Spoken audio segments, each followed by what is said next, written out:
Welcome to Fort Stark. Built in the first quarter of the 20th century at the mouth of Portsmouth Harbor, it was designed to protect New Hampshire's only port from naval attack. While its military prowess was never tested, it has been a battleground in the age-old struggle between New England sailors and the sea. But its rich history and scenic beauty might have been lost forever had it not been for a band of dedicated volunteers who fought to reclaim it.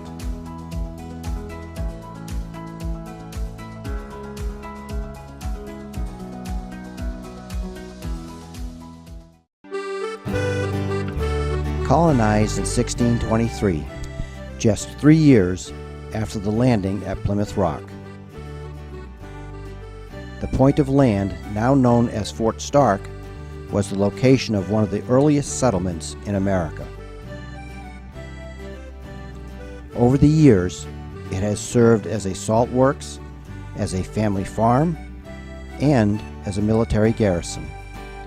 But its most important function was as a life-saving station. The rocky shores and ever-shifting weather made these treacherous waters to navigate. The two main harbors in this area were Boston and Portland.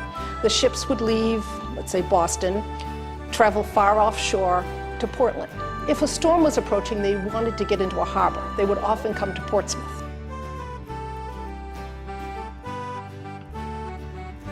But reaching safe harbor in Portsmouth was easier said than done. Over the centuries, more than 100 ships were wrecked in these waters. We were amazed at the number first, because we thought we'd find a handful, and that they went way back to the 1600s, right up until the 1900s.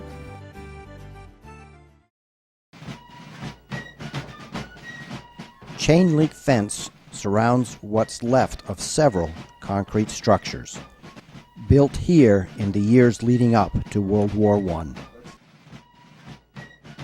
This is ammunition storage for the most part. Okay, the ammunition was stored down here in sort of underground bunkers.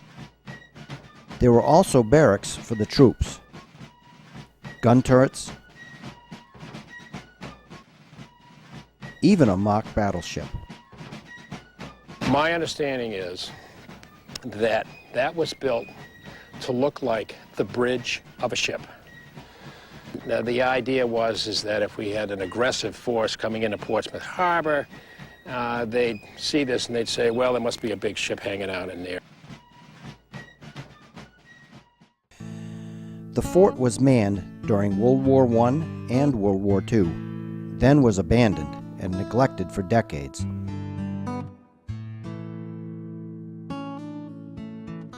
But though the soldiers were gone, there was still a battle to be fought. In 2007, a band of dedicated volunteers took it on themselves to reclaim the fort and its environs for public use. We call ourselves the Fort Stark Brigade and Friends. This was completely overgrown. And yesterday, in one morning's worth of work, I suppose we had a dozen people down here. We cleared all of this away, saved that tree, started this embankment. The hard work and dedication of the brigade paid off.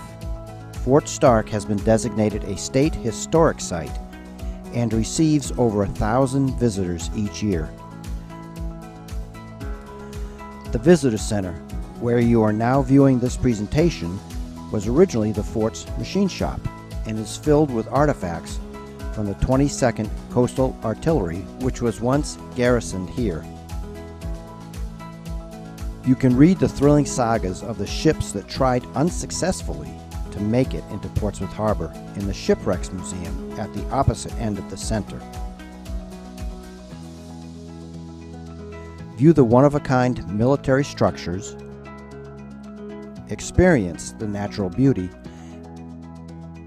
and dive deep into the history of Fort Stark, a legacy reclaimed.